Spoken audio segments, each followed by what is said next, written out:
ಮಂಗನ ಕಾಯಿಲೆ ಸೋಂಕಿನಿಂದ ಬಳಲುತ್ತಿದ್ದ ತೀರ್ಥಹಳ್ಳಿಯ 29 ವರ್ಷದ ಯುವಕನೊಬ್ಬ ಚಿಕಿತ್ಸೆ ಫಲಕಾರಿಯಾಗದೆ ಸಾವನ್ನಪ್ಪಿದ್ದಾನೆ. ಕಟಗಾರು ಗ್ರಾಮದ ಕಿಶೋರ್ ಮೃತ ಯುವಕ ಜನವರಿ 20ರಿಂದ ಕಿಶೋರ್ ವಿಪರೀತವಾದ ಜ್ವರದಿಂದ ಬಳಲ್ತಾ ಇದ್ದ. ಆರಂಭದಲ್ಲಿ ಸ್ಥಳೀಯ ಆಸ್ಪತ್ರೆಗಳಲ್ಲಿ ಚಿಕಿತ್ಸೆಯನ್ನು ಕೂಡ ನೀಡಲಾಗಿತ್ತು. ಆದರೆ ಆರೋಗ್ಯ ಮತ್ತಷ್ಟು ಹದಗೆಟ್ಟ ಹಿನ್ನೆಲೆ ಜನವರಿ 25ರಂದು ಹೆಚ್ಚಿನ ಚಿಕಿತ್ಸೆಗಾಗಿ ಉಡುಪಿಯ ಮಣಿಪಾಲದ ಖಾಸಗಿ ಆಸ್ಪತ್ರೆಗೆ ದಾಖಲಿಸಲಾಗಿತ್ತು.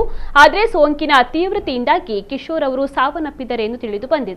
ಇನ್ನು ಯುವಕನ ಸಾವಿನಿಂದಾಗಿ ಶಿವಮೊಗ್ಗ ಜಿಲ್ಲೆಯಲ್ಲಿ ಮಂಗನ ಕಾಯಿಲೆಯ ಬಗ್ಗೆ ಆತಂಕ ಹೆಚ್ಚಾಗಿದ್ದು, ಆರೋಗ್ಯ ಇಲಾಖೆಯವರು ಎಚ್ಚೆತ್ತುಕೊಂಡು ಮುಂಜಾಗ್ರತಾ ಕ್ರಮಗಳನ್ನು ಕೈಗೊಳ್ಳುತ್ತಿದ್ದಾರೆ.